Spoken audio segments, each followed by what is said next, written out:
Olá, meus amigos. 20 horas, como sempre, é o horário do nosso encontro. Esse encontro que realizamos toda semana. E hoje, terça-feira, é a noite em que estudamos o livro dos médiuns. Então vamos inicialmente agradecendo a Deus, agradecendo a Jesus, essa oportunidade, porque estamos juntos, estamos aqui participando, estamos aprendendo, estamos todos crescendo um pouquinho mais. Senhor, abençoa-nos nesse instante, quando aqui nos reunimos em Teu nome, para termos reflexões que nos levem a um caminho mais tranquilo, mais eficaz do nosso próprio existir. Os amigos estão entrando, Célia, Alda, Vânia, Júlio César, Júlia, Ivana, Ana Luísa, Maria Cristina, todos aqui, juntos de nós, para essas reflexões. E hoje é sim um dia especial, porque lembramos a data de desencarne do professor Hippolyte Léon Denisard Rivail, conhecido por todos nós como Allan Kardec. 151 anos se passaram da sua desencarnação, mas estamos aproveitando todos os ensinos que ele pôde coletar do mundo espiritual e oferecer a cada um de nós para o nosso crescimento, para o nosso engrandecimento. Vamos hoje ver o capítulo 21 do Livro dos Médiuns, que tem como título a influência do meio.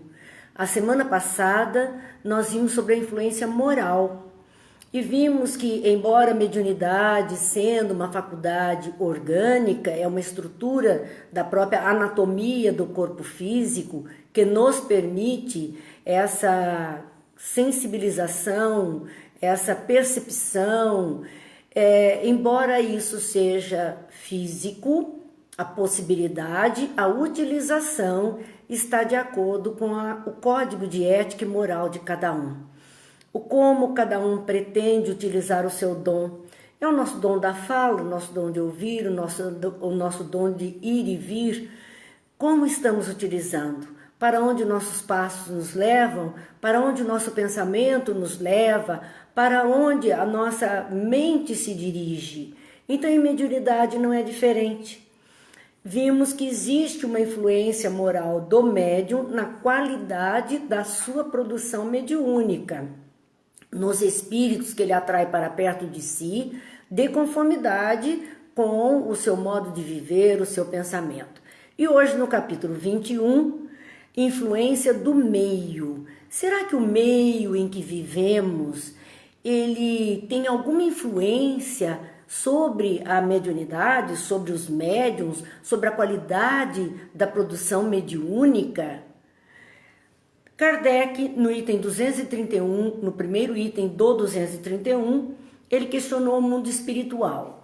O meio em que o médium se encontra exerce alguma influência sobre as manifestações? Quer dizer, onde estamos, com quem estamos? Será que tem alguma influência sobre as manifestações que possam se processar através de nós? Uma mensagem que chegue, um pensamento? Será que isso vai influenciar? E os espíritos responderam naquele momento: todos os espíritos que cercam o médium o ajudam para o bem ou para o mal. Então, estamos cercados, como dizia Paulo em uma de suas epístolas, quando ele mencionava: vivemos cercados por uma nuvem de testemunhos. Então, 1000 olhos nos veem, 1000 olhos se dirigem a nós, 1000 mentes se vinculam às nossas. Portanto, o mundo espiritual não é diferente. Os espíritos estão em torno de nós. Agora, vão nos ajudar. Vão, através da intuição, da inspiração, vão nos conduzir com essas ferramentas que eles possuem de nos intuir para o bem ou para o mal.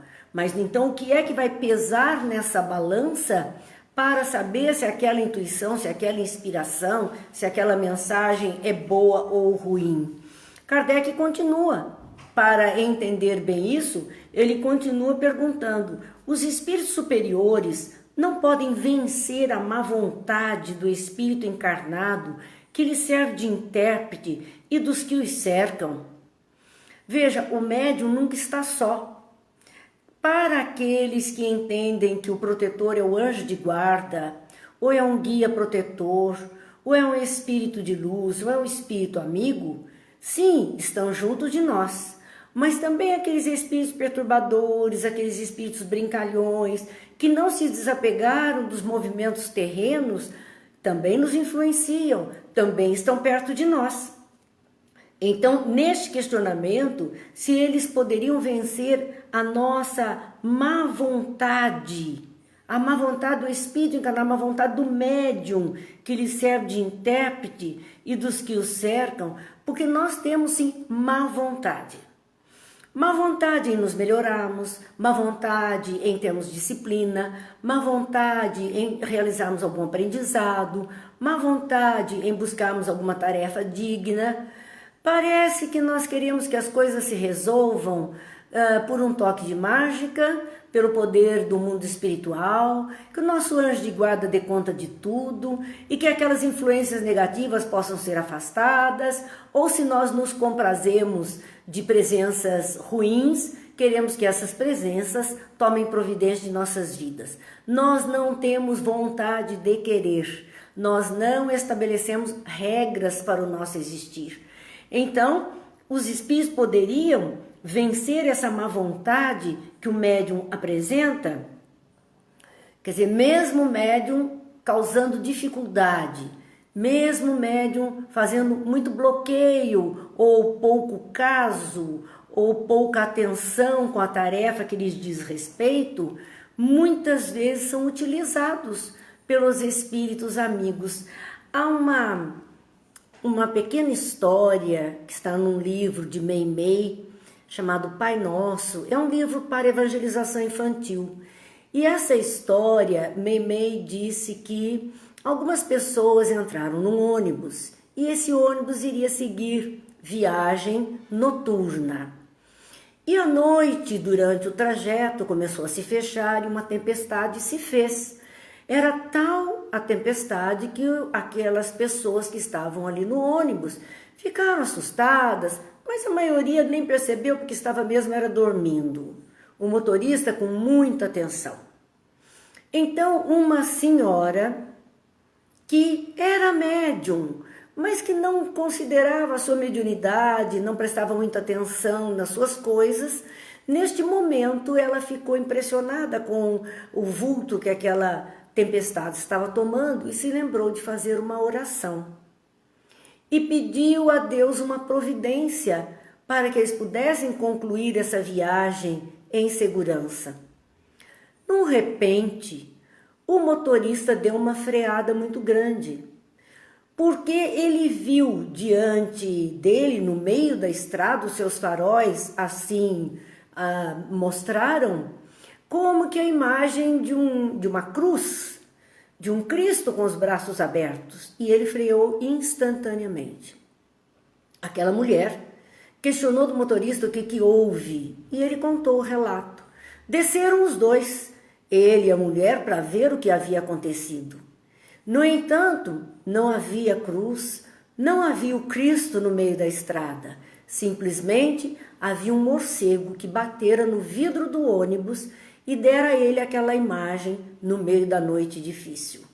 Mas o importante é que por conta deste acontecimento, pela freada que ele deu, eles estavam a 2, 3 metros de cair num rio que a chuva tinha levado à ponte e eles não teriam salvação. Então, muitas vezes, o médium não está ali para trabalhar, não está preocupado em servir, mas ele se lembra de pedir alguma coisa, de pedir por alguém, ou está num estado de aflição e a espiritualidade não lhe falta. Sempre ajuda, sempre há um anjo bom dirigindo os nossos caminhos. E é por isso que os espíritos responderam a Kardec, que mesmo com a má vontade de médiuns, quando os espíritos superiores julgam útil e segundo a intenção das pessoas que os consulta, que pede a ajuda, Eles vão se utilizar mesmo deste médium mais difícil, deste médium de má vontade, porque é ele quem vai servir como ponte para este momento. Já o dissemos, os espíritos mais elevados podem às vezes comunicar-se para um auxílio especial, malgrado a imperfeição do médio e do meio, mas então estes lhes permanecem completamente alheios para agir em benefício de alguém que merece naquele momento ser socorrido, ser amparado. A espiritualidade vai se utilizar de alguém, mesmo que este alguém não esteja intencionado em servir, não tenha vontade para isso, mas simplesmente eles vão se aproveitar daquele elemento que é como uma antena receptora potencial para realizar ali o trabalho que precisam em favor de alguém. Não consideram a pessoa naquele momento como uma pessoa que precisasse escrever um bilhete urgente e pedisse algo com o que escrever a alguém que estivesse próximo. Não importa se está oferecendo um lápis, uma caneta de marca ou a caneta azul, não importa. Apenas que escreva, apenas que sirva para as palavras que são necessárias serem traçadas ali. Depois, pouco se considera. No item número 3, Kardec questionou, mas os espíritos superiores tentam levar às reuniões fúteis intenções mais sérias? Porque às vezes há reuniões fúteis, pessoas que não tendo nada o que fazer, e vamos pensar neste momento em que muitos estão confinados, se de repente algum médium disse, já que nós não estamos fazendo nada, vamos fazer aqui uma sessão mediúnica, um trabalhinho, vamos ver o que acontece, vamos questionar o mundo espiritual. Muitas vezes, sabemos, pessoas que fazem a chamada brincadeira do copo, porque simplesmente de brincadeira mesmo, de curiosidade, sem qualquer intenção mais séria. Será que mesmo nessas condições poderia um amigo espiritual, um benfeitor, trazer alguma palavra boa, alguma ajuda, algum esclarecimento às pessoas? E os espíritos respondem, os espíritos superiores não comparecem a reuniões em que a sua presença é inútil. E aí nós vamos nos lembrar hoje, na desencarnação de Kardec, vamos lembrar de quando ele chegou a conhecer o movimento das mesas girantes em Paris, por volta de 1854, 1855, em meados do século XIX. As brincadeiras de salão com a mesa girante eram fúteis, eram apenas passatempo daquela sociedade, nada mais do que isso.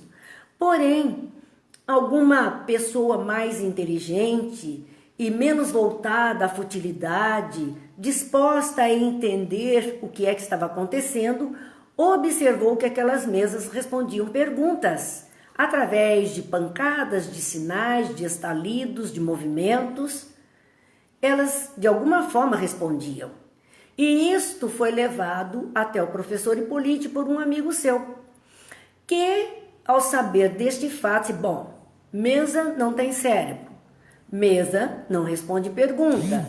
Então, há que ter alguma inteligência por trás dessas perguntas. E assim ele foi conhecer.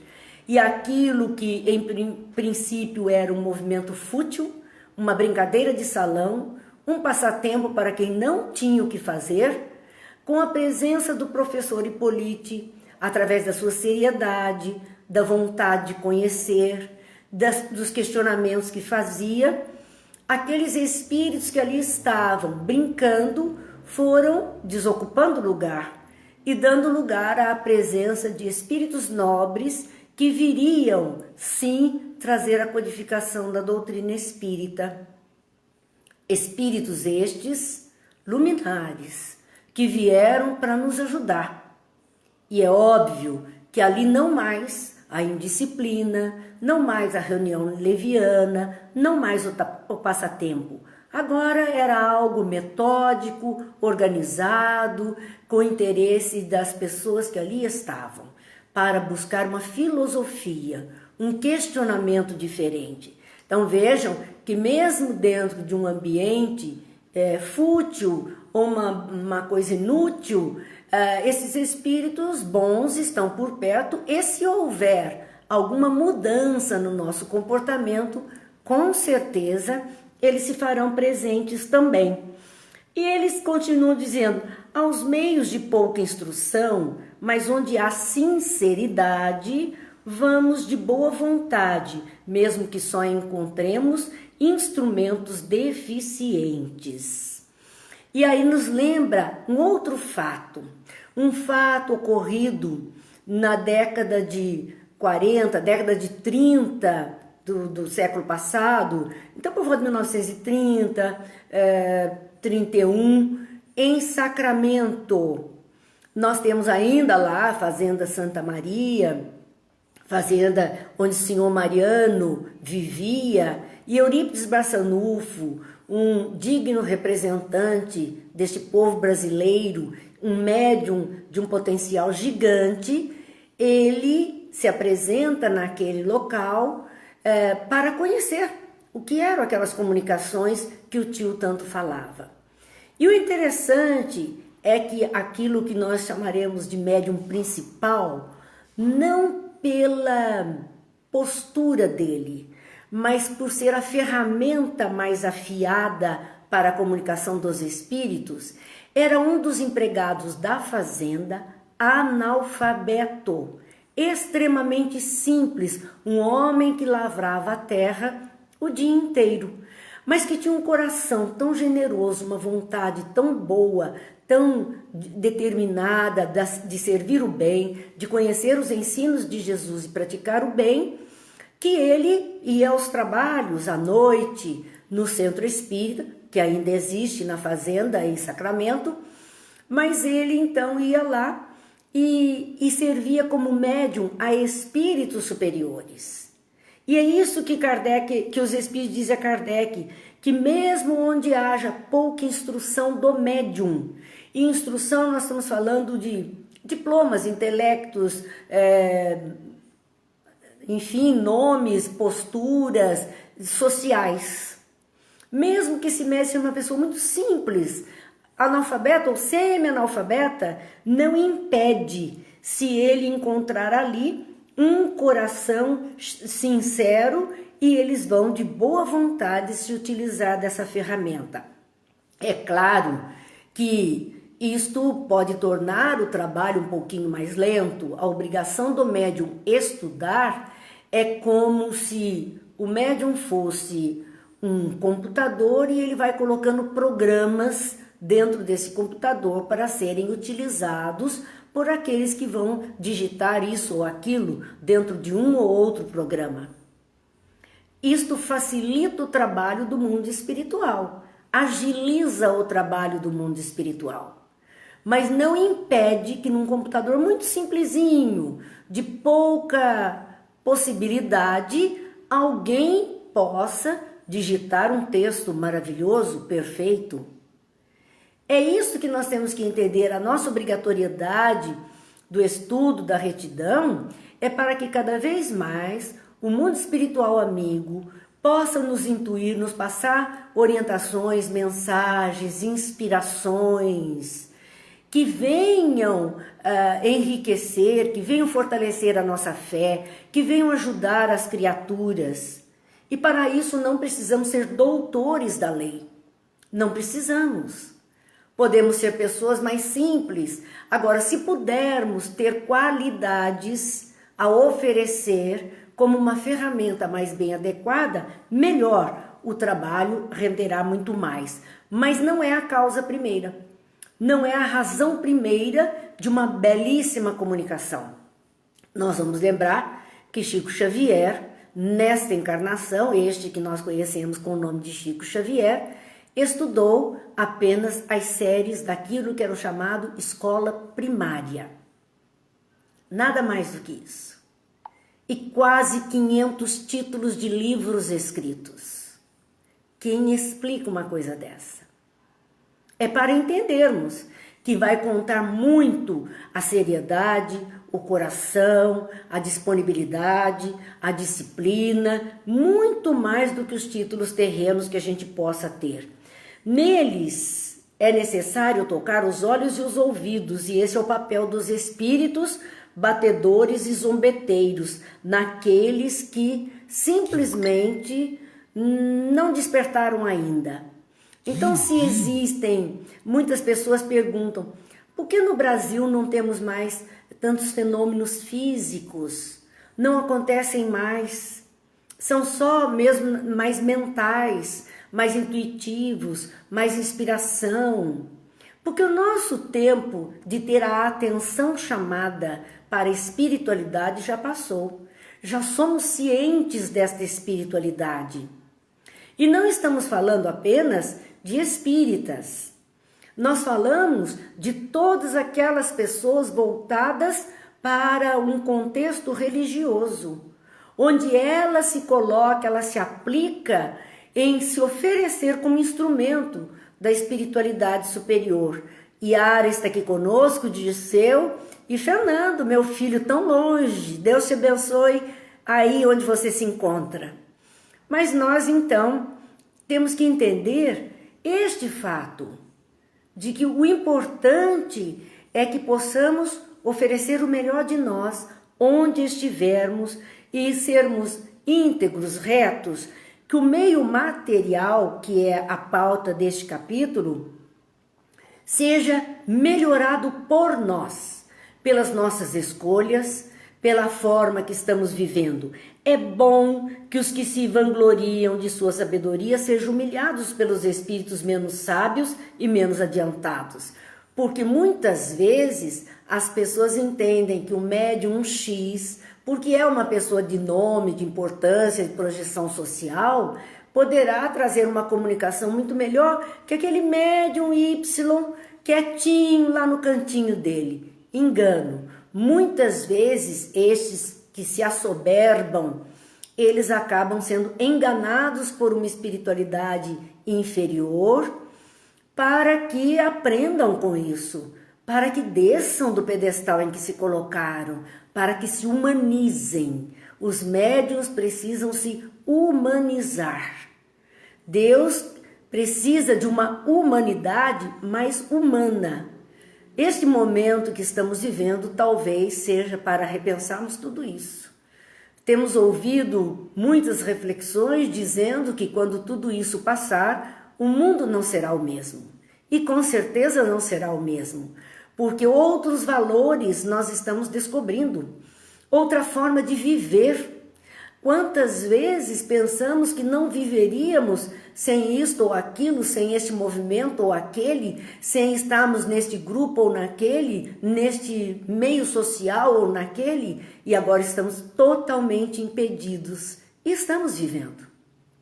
Estamos descobrindo outros meios.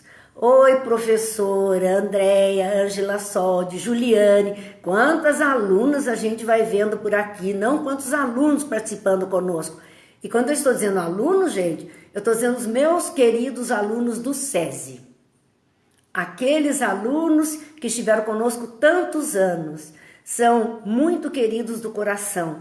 E o tempo passou, lá se vão 40 anos quase, e estes alunos ainda mantêm vínculos conosco. E para o professor nada é mais agradável, mais gratificante, mais pleno do que manter esses laços de coração. É muito bom estar com vocês também, Andréia, sempre, sempre.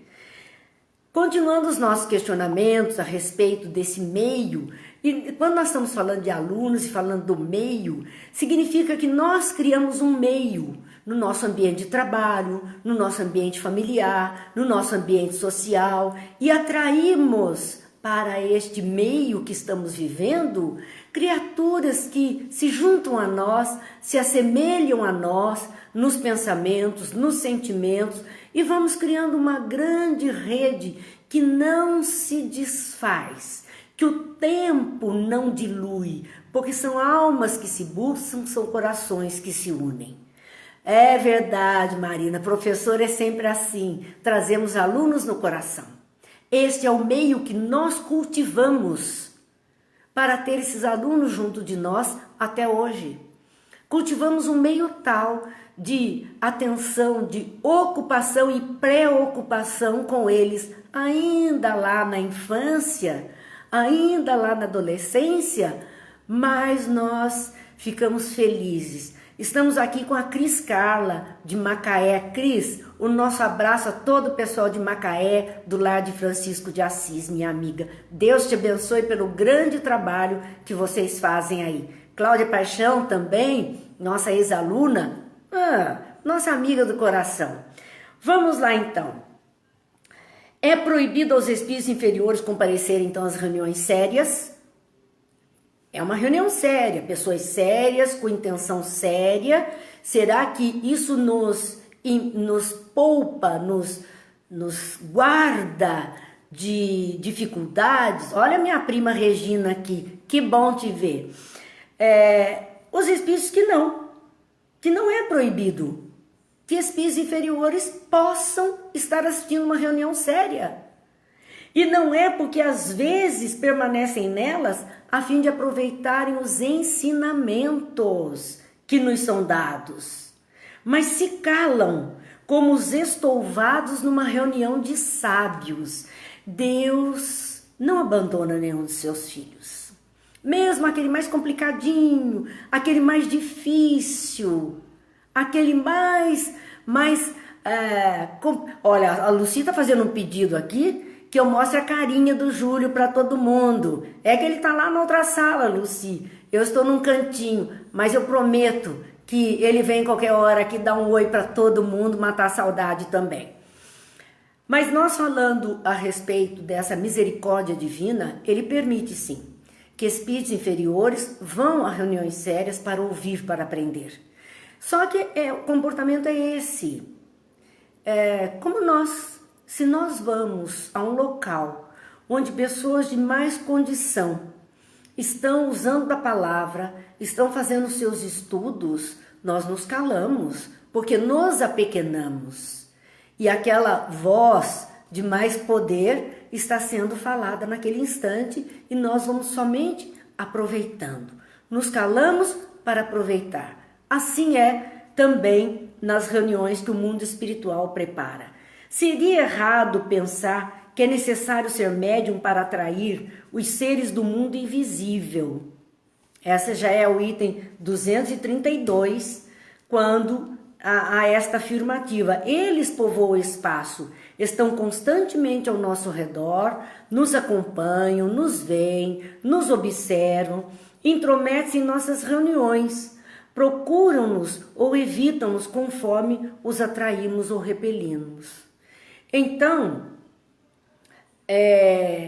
nós estamos envolvidos com a espiritualidade. Nós estamos envolvidos com todo mundo. Esta rede social é quase uma rede espiritual, porque os amigos são virtuais. Muitos deles não os conhecemos pessoalmente.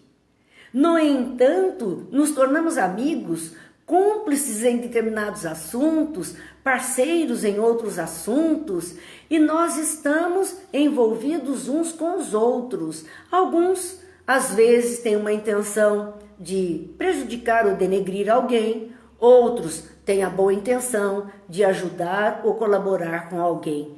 Mas é uma grande rede espiritual. Somos espíritos encarnados ligados entre nós mesmos, compondo esse grupo inteiro de pessoas. Por exemplo, agora nós temos 87 pessoas nos assistindo, partilhando conosco, refletindo junto conosco. São 87 mentes, são 87 consciências despertas num padrão de harmonia, de boa intenção, de desejo do melhor, de vibração positiva, de entendimento da vida. Então vejam que mundo se cria. São 87 mentes que não estão ocupadas em outras coisas menores nesse exato instante. Então nós temos que entender que este mundo espiritual está em torno de nós. Daí Paulo dizer, vivemos cercados por uma nuvem de testemunhos. Dizia ele desta presença constante. É muito bonito olharmos a história do cristianismo e observarmos que esses nossos discípulos que hoje conhecemos, os apóstolos, os discípulos do Cristo, eles tinham uma vida mediúnica muito intensa. Eram todo o tempo assistidos pelo mundo espiritual para que conseguissem a força de superar as dificuldades, de levar a luz, de levar o bem, de levar a paz. Nesta fala, ainda, Kardec nos coloca: a faculdade mediúnica nada tem com isto, com o tipo de criatura que se aproxima. Nada tem. Ela é como um aparelho elétrico, eletroeletrônico, que nós ligamos ou desligamos. O aparelho não é culpado do que nós estamos vendo. O aparelho não é culpado daquilo que está sendo falado ali. Ele é só um aparelho. A questão é o que estamos sintonizando, que canais estamos escolhendo observar. A faculdade mediúnica, então, não tem nada com isso, segundo vimos no tocante às causas de simpatia e antipatia dos espíritos. O que os atrai ou os repele de nós é a simpatia que criamos entre nós e eles, ou a antipatia que criamos. E antipatia não significa descaso, mas significa não afinidade. Não nos simpatizamos com o discurso, não gostamos do que estamos ouvindo e nos afastamos. Muitas vezes fazemos isso. Também este mundo espiritual faz isso. Os espíritos se aproximam. Se estamos usando a mesma linguagem, querendo as mesmas coisas, buscando os mesmos interesses, com certeza nós temos uma plateia. A hora que mudamos o rumo da prosa, a plateia também muda. Muitos não se agradam e outros sim vão ficar interessados e continuar interessados. Consideremos ainda o estado moral do nosso globo e compreenderemos qual gênero de espíritos que deve predominar entre os espíritos errantes.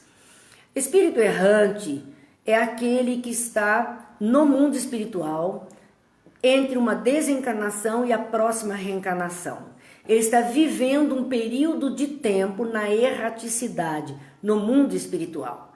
Como esse mundo espiritual é interligado ao mundo que nós dizemos encarnados, então temos os habitantes visíveis e invisíveis de uma mesma dimensão.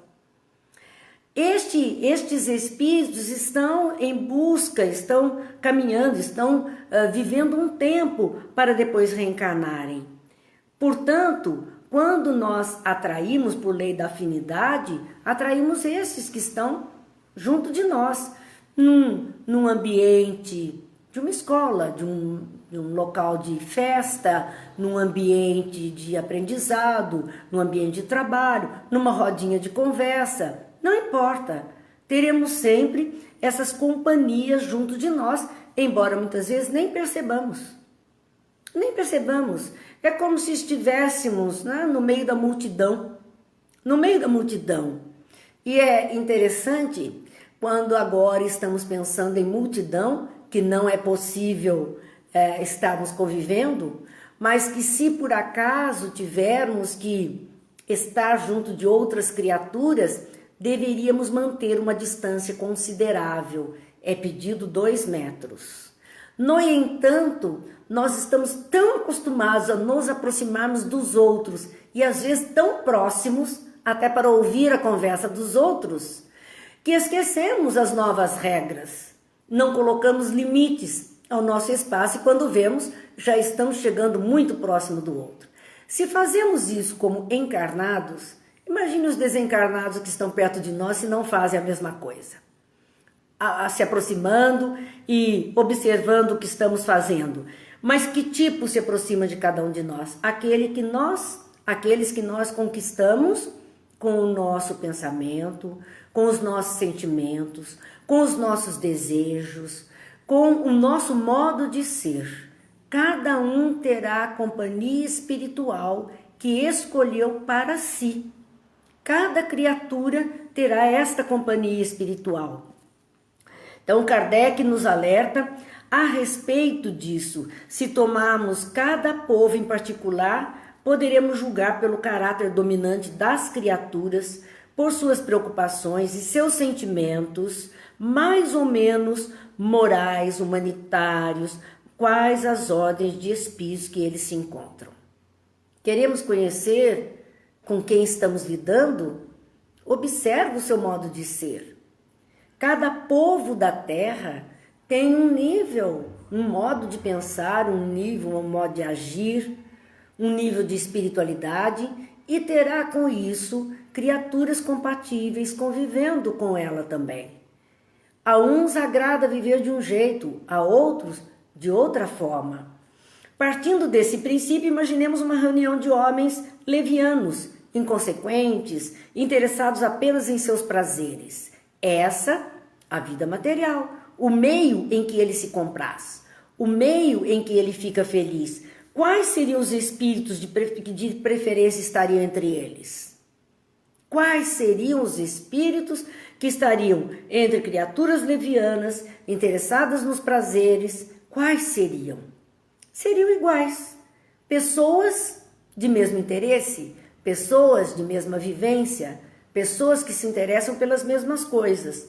Não serão seguramente espíritos superiores, pois que os nossos sábios e filósofos não iriam passar entre eles o seu tempo. Claro, não interessa aquele tipo de vida, aquele tipo de pensamento, não interessa a outras criaturas que têm a mente e o tempo ocupado por coisas mais nobres. Assim, é claro que nós vamos vendo as diferenças do meio que estamos criando e o que atraímos para este meio. Quando nós vemos assim este movimento todo no mundo e muitas pessoas temerosas, muitos discursos negativos, nós começamos a perceber que muitas pessoas vão se entristecendo, vão entrando em dificuldade de viver. Porque não é só ela que está se entristecendo. Quando ela vai criando esse psiquismo, ela vai atraindo para perto dela outras mentes de igual teor. E essas mentes vão trazendo, somando com o mal-estar que ela está apresentando, a tristeza, a angústia, outras tristezas, acrescentando então, levedando a massa. É como fermento, vai levedando a massa. Então, neste momento, nós precisamos, como eu digo, mudar o rumo da prosa. A PNL está pedindo, segundo uma amiga nos mandou hoje, que não falemos em Covid-19 mais, mas falemos em Convida-20. Cada vez que tivermos falar de alguma coisa que está acontecendo, dizemos Convida-20, porque nós estaremos afirmando com vida, né? 2020. Esperamos vida, vitalidade. Vamos saindo do quadro dos tormentos, das dores, para o quadro da esperança, para o quadro da melhoria, para o quadro das certezas, porque Jesus diz, ouvirei falar de dores, de peste, de dificuldades, mas ainda não é o fim a que se destina esse planeta. Então, temos isso na alma nos alimentando. Na íntegra deste texto, Kardec fala a respeito da seriedade, então, de uma reunião. A seriedade, entretanto, não é sempre suficiente para haver comunicações elevadas. Não basta ser sério para ter essa condição de comunicação elevada. Há pessoas que nunca riem, mas nem por isso têm o coração mais puro. As pessoas confundem alegria, sorriso, vontade de viver, mais espontaneidade, fala alto, com algo que fosse displicente ou ruim. Não. Muitas vezes pessoas adotam posturas, aquelas posturas tão cândidas, tão singelas, tão silenciosas, tão monásticas, fala baixo, anda devagar, mas o pensamento é um vulcão. O pensamento não está condizente ao comportamento. E é isto que aquele ditado antigo dizia: por fora, bela viola, por dentro, pão bolorento. A qualidade do que está dentro. É isto que está contando para o mundo espiritual. E não a aparência, não o comportamento pro forma, o verniz social. Então, cara de seriedade, expressão de seriedade, não garante que aquela alma seja tão séria assim.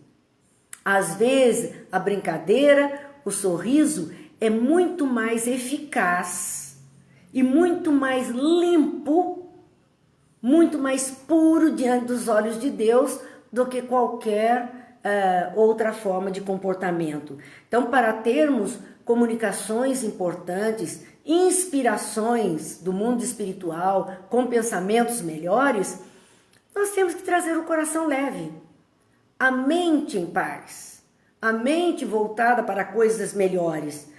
Ora, é acima de tudo o coração que atrai os espíritos bons. Eles são atraídos pelo bom coração. Por isso, quando Jesus dizia, né, não é o que entra pela boca do homem que o contamina, é o que sai do seu coração. Ele estava dizendo que mais importante que qualquer meio externo, o meio interno dos sentimentos, das vibrações, dos pensamentos, é um meio muito mais importante do que tudo mais que nos rodeia.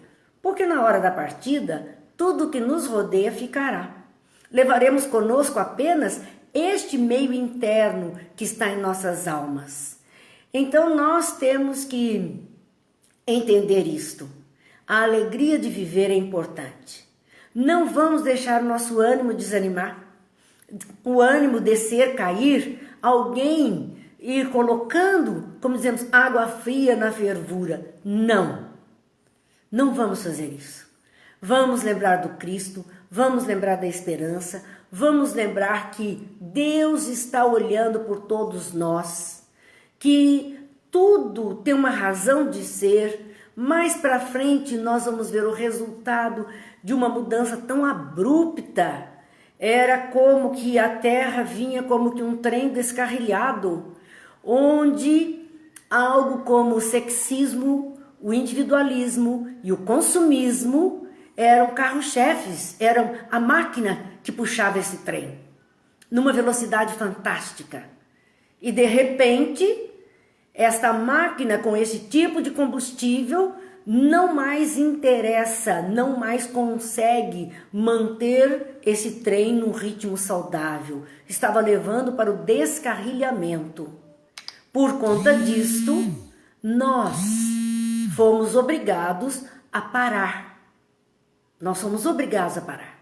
Assim, meus amigos, possamos nós fazer diferente. Possamos nós pensar diferente.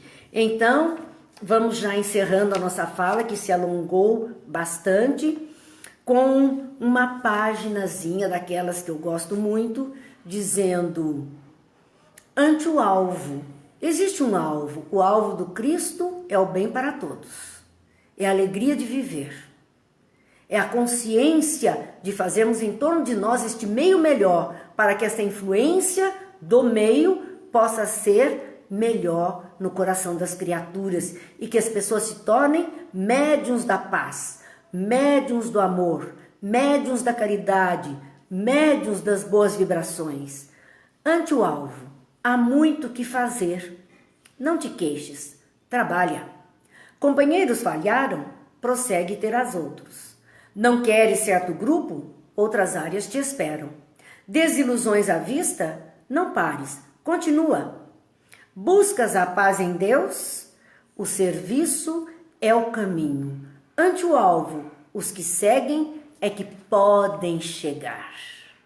Então, que Deus nos permita não perdermos o foco, termos este alvo maravilhoso do bem diante de nós e um bem para toda a humanidade. Uma humanidade saudável, uma humanidade equilibrada, uma humanidade mais madura. É tempo de transição planetária, é tempo de regeneração do homem, é tempo de mudança. Que Deus nos abençoe, Jesus nos ilumine, que a paz esteja em todos os lares, que as vibrações de amorosidade possam confortar os corações sofridos, os lares que estão em dificuldade, que possamos olhar sempre em redor de nós, fazendo o que pudermos, porque se cada um de nós fizer um pouquinho, nós seremos como aquele pequeno beija-flor, que tem consciência que não pode apagar o incêndio, mas que também sabe que o incêndio seria maior se ele não depositasse a sua gota d'água para colaborar a fim de que tudo fique bem. Deus nos abençoe, boa noite, amigos, e amanhã nossa noite será do Evangelho com a graça de Deus. Fiquem em paz.